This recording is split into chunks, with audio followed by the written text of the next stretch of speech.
Hi, in this video, we are going to look at a very interesting theorem. It's known as the sum of squares theorem. So the question that we want to answer is when can a number m be written as the sum of two squares? Sum of two squares. Right. So before we can answer this question, we will first think about a slightly simpler question. The question is, when can a prime P be written as the sum of two squares?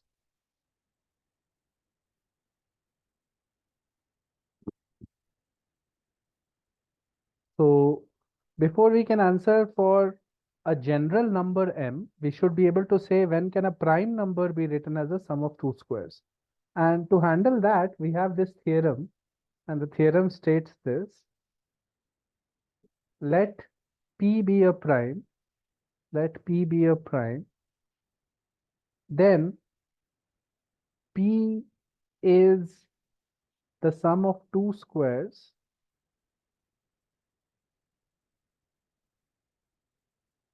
exactly when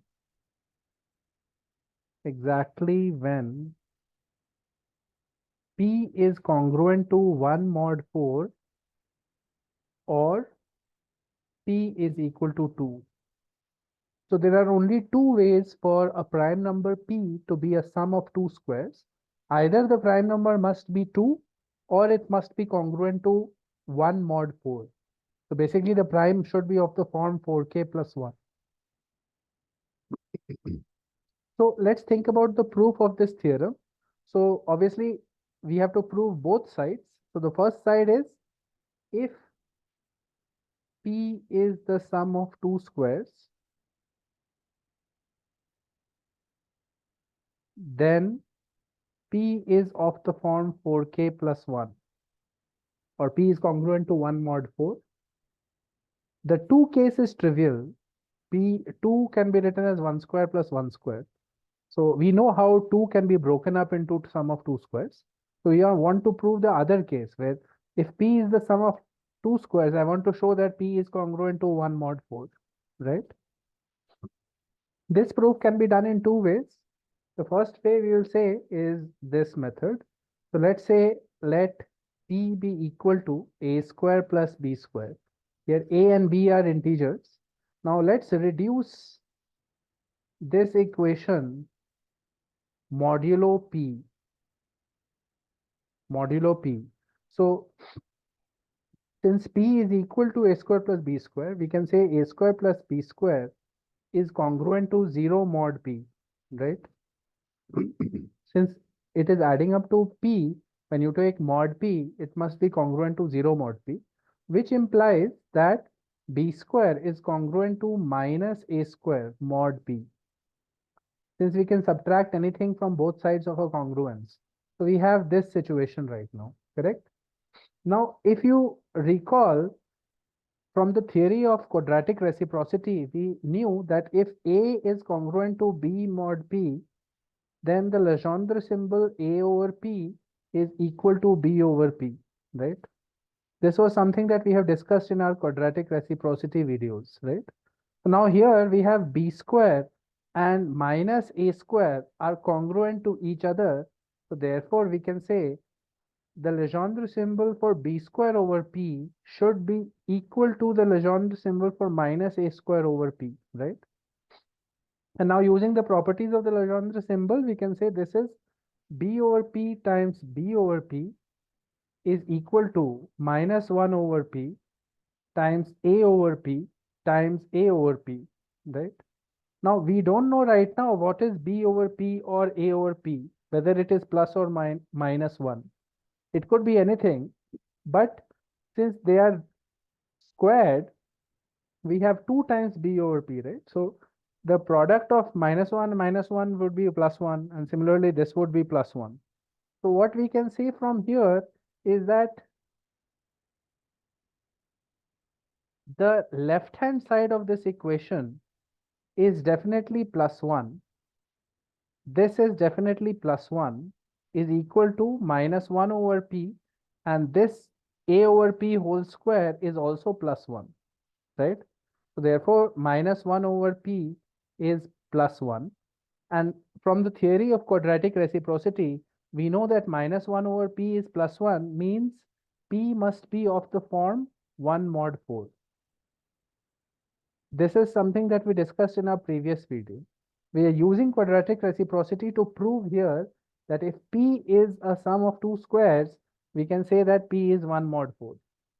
If you don't want to use quadratic reciprocity, we can do it in an alternative method also. This is method 2.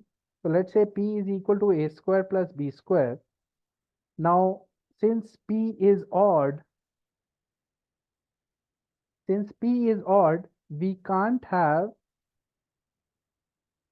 both a and b are odd or both a and b are even. That can't happen because in that case, if both a and b are odd, the sum of two odd numbers a square plus b square will be even. And similarly here also the sum of a square plus b square will be even. But since p is equal to a square plus b square, p cannot be even, right? P was odd, right? So what we have therefore is a is odd and b is even. Without loss of generality, we can assume a is odd. So we can write a as 2k plus 1 and we can write b as 2m, right? And now we just calculate a square plus b square. A square plus b square will be equal to 4k square plus 4k plus 1 plus 4m square, which is basically 4 times k square plus m square plus k plus 1, which implies that a square plus b square equal to p is congruent to 1 mod 4. So we have proved that if the prime number p was the sum of two squares, then the prime number must be congruent to 1 mod 4 or it must be equal to 2, right? The converse statement is much more difficult to prove, where we say that if p is congruent to 1 mod 4, we have to show that p can be written as the sum of a square plus b square for some integers a and b, right? This is much more difficult to prove. The proof follows the Fermat's descent method, infinite descent.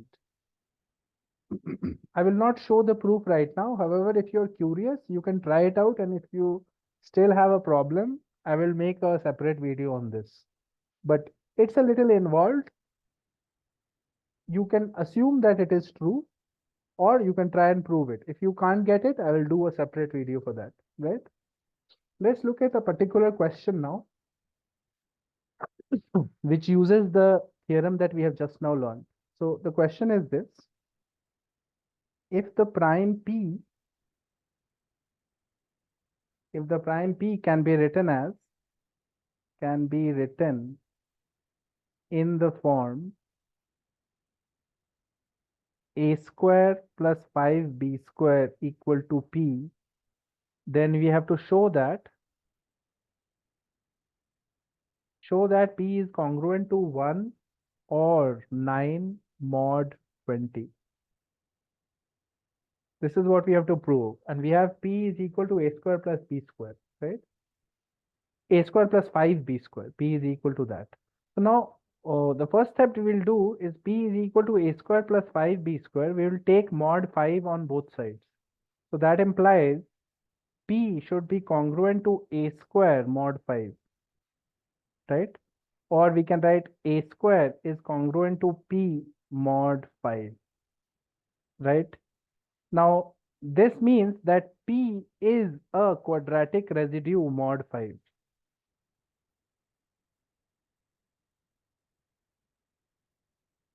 If a square is equal to p mod 5, that means p is a quadratic residue with respect to 5, right? And now the list of quadratic residues for 5 are basically 1 and 4.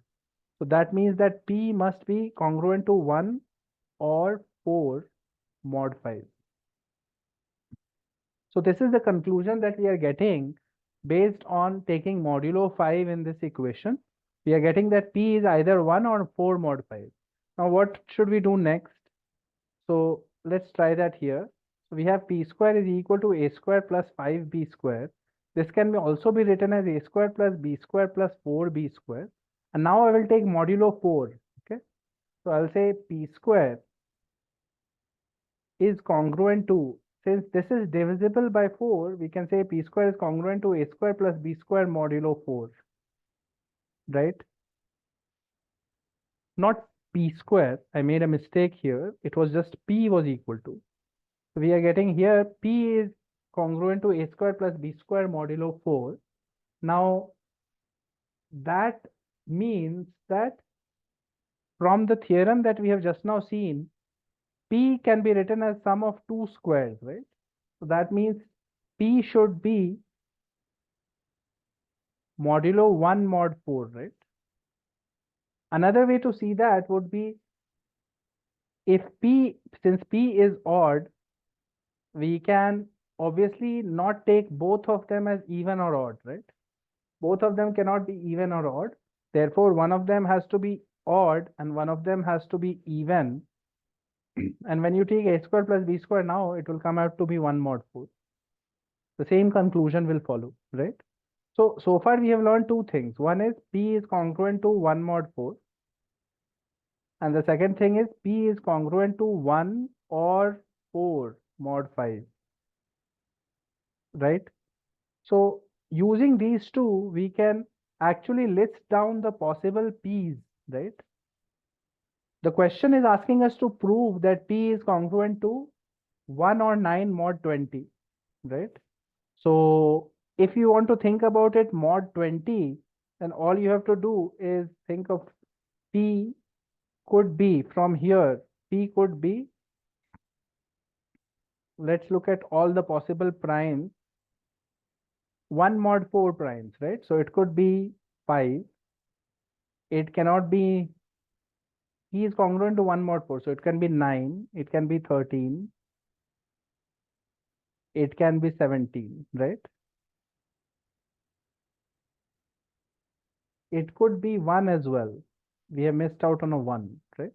And from here, we can get p should be, when you do 1 mod 5, you get 1, 6, 11, 17. And when you do 4 mod 5, you get 4, 9, 14, and 19, right? So up to 20, I am taking all the possibilities of p, and these are the possible options. Now you can see that both the conditions will be satisfied only for 1, which exists in both of the lists, and also for 9, right? So we are saying that for both the conditions to be true, p must be congruent to 1 or 9 mod 20. So that is our proof, right? So we are just using some of the properties of congruences to do this. Now we have understood our theorem, which states that if p is written as a sum of squares, p must be either 2 or p must be 1 mod 4. Now we want to go to the more general case. Which numbers are sum of two squares, right? Now we are not focusing on the prime numbers, we are focusing on any random number. And what we will do is we'll be using this identity. First, I'll state an identity and you can easily prove it. U square plus v square times a square plus b square is equal to uv ua plus vb whole square plus va minus ub whole square. This is a simple algebraic identity. The origin of this is the complex number z1, z2 modulo is equal to modulo z1 times modulo z2. Take complex number z1 as u plus iv and z2 as a plus ib. If you take z1 like this and z2 like this is an identity in complex numbers. If you now multiply z1, z2 and try to take the modulo of z1, z2, that will be equal to product of modulo of z1 and z2. So this is the side where you have modulo z1 and modulo z2, and this is the side that you have modulo of z1, z2. You can verify that yourself. Or you can verify this identity by pure algebra. Just simplify it.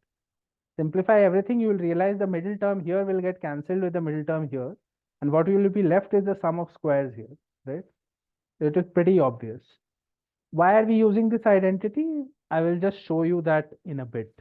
So the strategy for thinking about which numbers are sum of two squares is known as the divide and conquer strategy. So you can do divide, conquer, and then unify. So I will explain what each step means. So basically we start off with m, and what I want you to do is write m, the number m, as a product of primes, right? P1, P2, P3 till PR, let's say, right? This is the standard prime factorization of m. Now, if it has prime numbers inside it, which are not 1 mod 4, right? If it has prime numbers inside it, which are not 1 mod 4, then you will not be able to write it as a sum of two squares, right? So the first step was the divide step, where you divided the number as P1, P2, P3 till PR. The second step is the conquer step, where you write each PI as a sum of two squares. Sum of two squares. Now, this will only be possible if PI is equal to 2 or PI is congruent to 1 mod 4. It will not be possible if Pi, the prime, is of any other form, or if the prime is of the form 3 mod 4, right? So this is your divide step, this is your conquer step, where you write each Pi as a sum of two squares. And now you have to unify it and write the combined number as the sum of two squares. So what we do for that unify step is we use this identity repeatedly. So once we have written each Pi as sum of two squares, we'll use this identity repeatedly to unify it and write the whole number as the sum of squares. So it will be clear once I show you a few examples. So you should get the hang of it pretty easily. So let's try it out. Let's say m is a number 1105. I want to write this as a sum of squares. As a sum of squares. So first step is obviously a divide step, where we write it as a prime factorization. So 1105 prime factorization will be 5, you will divide, you will get 221, I think, 221, correct? And then 221 we have to divide. So 221 will be 130 and 91, yeah. So it will be 13 into 17. This is the prime factorization. So this is my divide step. Now conquer step is writing each of the prime numbers as sum of squares. So 5 can be written as 2 square plus 1 square. 13 can be written as 2 square or 3 square plus 2 square. And 17 can be written as 4 square plus 1 square. This is my conquer step. And now my unify step. So in the unify step, I will have to use my identity. So what was the identity? U square plus V square times A square plus B square is equal to UA plus VB whole square plus VA minus UB whole square. So I will write M as 5 into 13 into 17, and I will write 5 as 2 square plus 1 square, 13 as 3 square plus 2 square, and 17 as 4 square plus 1 square, right? Now I will apply the identity on these two. So what are my U and V? U is 2, V is 1, A is 3, B is 2. So I will say this is equal to this stuff, right? U times A, so 2 into 3 plus V times B, 1 into 2 whole square plus VA, which is 1 into 3 minus UB, which is 2 into 2 whole square. So I have written the first two brackets as sum of two squares in a different way, and we have 4 square plus 1 square here. So now let's simplify this. This is 6 plus 2, 8 square plus 3 minus 4, 1 square. So I can write it as 8 square plus 1 square times 4 square plus 1 square now, and do the same identity for a second time. Use the same identity again here and that will become basically 8 into 4 UA plus VB, so 1 into 1 whole square, plus VA, which is 1 into 4 minus UB whole square. So this becomes 32 plus 1, 33 square, plus 4 minus 8, 4 square. So you can now check that 1105 is definitely 33 square plus 4 square. Check that for yourself. 4 square is 16. So subtracting 16 from here, you get 5 from this side and 11. So it is 1089. 33 square should be 1089. You can confirm that, right? So this is the divide and conquer and unify strategy that I'm talking about. In general, what you can always say is if m is a square plus b square, we can multiply throughout by d square. D square m will be dA whole square plus dB whole square. And also on the other hand, if m is a square plus b square and a and b have a common factor d,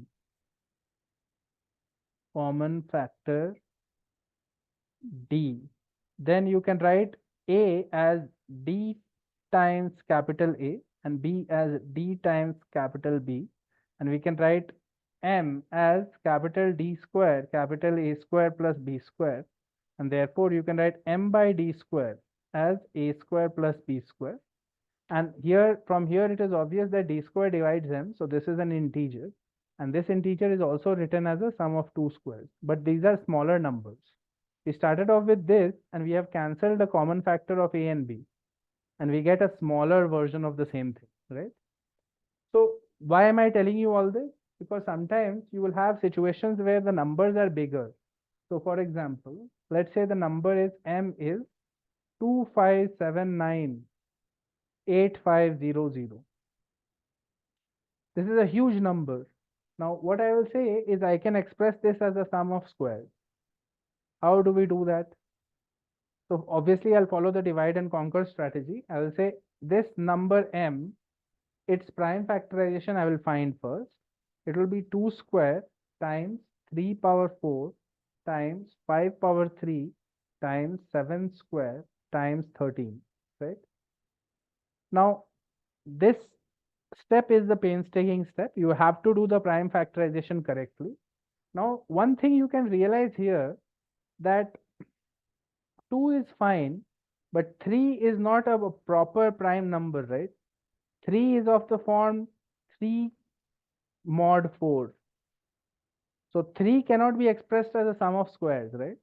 Similarly, uh, 7 cannot be expressed. 7 is also 3 mod 4, and 7 cannot be expressed as a sum of 2 squares, right? So there is a problem with 3 power 4 and 7 squares, right? We can express 5 and 13 as sum of squares. That is not a problem. So what we will do here is we will collect all the prime factors that are on their own, 5, 1, 5, 1, 13, and the remaining prime factors will club together. It is 2 square, 3 power 4, 5 square, and 7 square. And that's it, right? I have clubbed the remaining prime factors here. These prime factors have even powers, right? They have even powers, and the ones with odd powers I have kept outside, right? Why did I do this? Because I can write this as 5 into 13 into 2 into 3 square into 5 into 7 whole square, right? 2 into 3 square into 5 into 7 whole square. So this is basically 9 into 2, 18 into 5, 90 into 7, 630 square. So we have 5 into 13 into 630 square is m, right? The purpose of writing it as 630 square was 630 is like your d, right? 630 is like your d square. We saw earlier that m was d square times a square plus b square. Then you can rewrite this also as a sum of squares, right? So I will show you the next step. So once we have this form, we can do the conquer step where we write 5 as basically 2 square plus 1 square and 13 as 2 square plus 3 square. So m becomes basically 5 into 13 into 630 square, and I will do it on the next page. So m is 5 into 13 into 630 square, which is basically 2 square plus 1 square times 2 square plus 3 square times 630 square. And now I will do the unify step. I will use my identity to write the product of these two sums as a single sum of two squares, right? So it is UA plus VB. So UA, so 2 into 2 plus 1 into 3 whole square plus VA, which is 1 into 2 minus UB minus 2 into 3 whole square times 630 square. So m becomes basically 4 plus 3, this is 9, 4 plus 3, 7, so 49 plus, okay, I don't need to write 49 actually. I will write it as 7 square. I should not write it as 49. I'll just write it as 7 square plus, this is 2 minus 6, this is minus 4 whole square, so 4 square. 7 square plus 4 square times 630 square, right? This is what I am getting. What have I done? I have written 5 into 13, which is 65, as 7 square plus 4 square, right? And now it is over because we can write 7 square into 630 square plus 4 square into 630 square. And now I am rewriting it as 7 times 630 whole square plus 4 times 630 whole square, right? So m has been written as this. And basically we are saying that 25798500 is equal to the sum of these squares. Basically it is 7 into 630 square plus 4 into 630 square. So I hope you have understood what we have done in this example. We are utilizing all the knowledge that we have collected so far. And now finally I will give you the final form of the theorem, and you can use this theorem in future problems, right? So this is my sum of two squares theorem.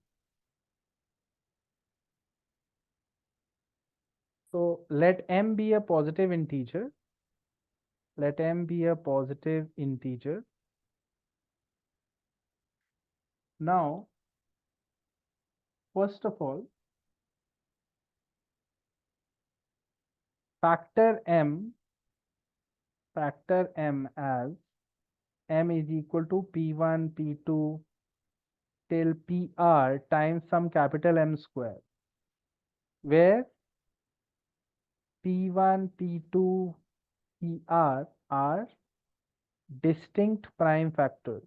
I don't want repetitions here. These are distinct prime factors. All the prime factors that are repetitions of 2 or 3 and all can be collected in one m square term here, right? So you will take only the distinct prime factors here, like we did 5 into 13 in the previous question, and we collected everything else inside 630 square, if you remember, right?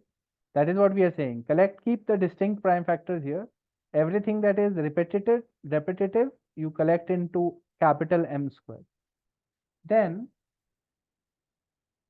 M can be written as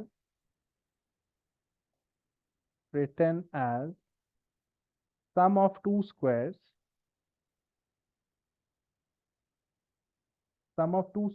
exactly when every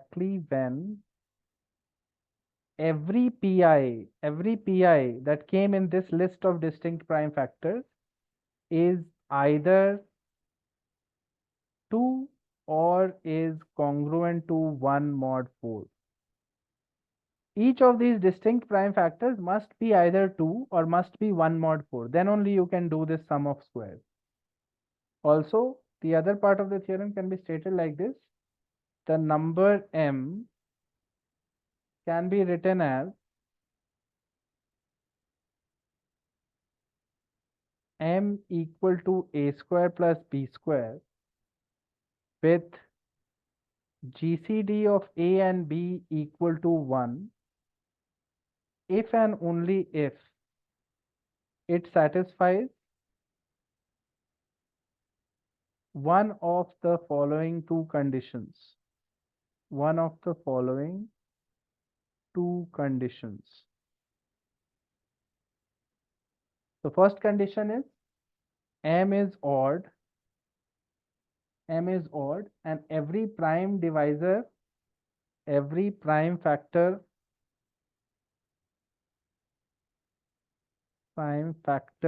of m is congruent to 1 mod 4. And the second condition is m is even, m by 2 is odd, and every prime factor of m by 2 is of the form 1 mod 4, is congruent to 1 mod 4. So basically the number m can be written as a square plus b square, where a and b are relatively prime to each other. Only if this happens, m can be odd and every prime factor of m is of the form 1 mod 4, or n can be even, but then if it is even, m by 2 must be odd and every prime factor of m by 2 must be 1 mod 4, right? Now using this, we can say something about the Pythagorean theorem. So Pythagoras theorem, if you recall, says that a square plus b square equal to c square, right? Now here c square is a number that has been written as a sum of two squares, right? So what we can say is a number c appears as the hypotenuse of a primitive Pythagorean triplet ABC. Number C is the hypotenuse of a right angled triangle ABC if and only if C is a product of primes, each of which is congruent to 1 mod 4.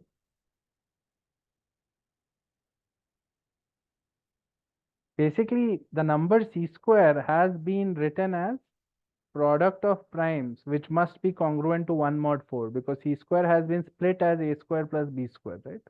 Using the knowledge that we have generated, we can say that only those c's will be allowed where they are product of primes which are all congruent to 1 mod 4, right? Only those c's will form parts of the Pythagorean triplet. So basically we have understood the sum of squares for a prime number. When can a prime number be represented as a sum of squares, and also when can a general number be represented as sum of squares. So hopefully you can now apply this to problems. Like, this gives you a very good way to, you can now find whenever a particular number can be written as sum of squares or not. You can do a lot of practice with simple numbers and see whether you can apply the divide, conquer and unify strategy that we discussed in this video. So hopefully you learned something from this video. We'll continue with practice problems and more problem solving sessions in number theory in the next few classes. So hopefully you will keep watching and keep learning. If you like the content, please share the channel with your friends in your Telegram networks. Please share it with your peers so that my channel can grow. Your support is absolutely essential for me to continue doing this. And please like and subscribe, basically. See you next time.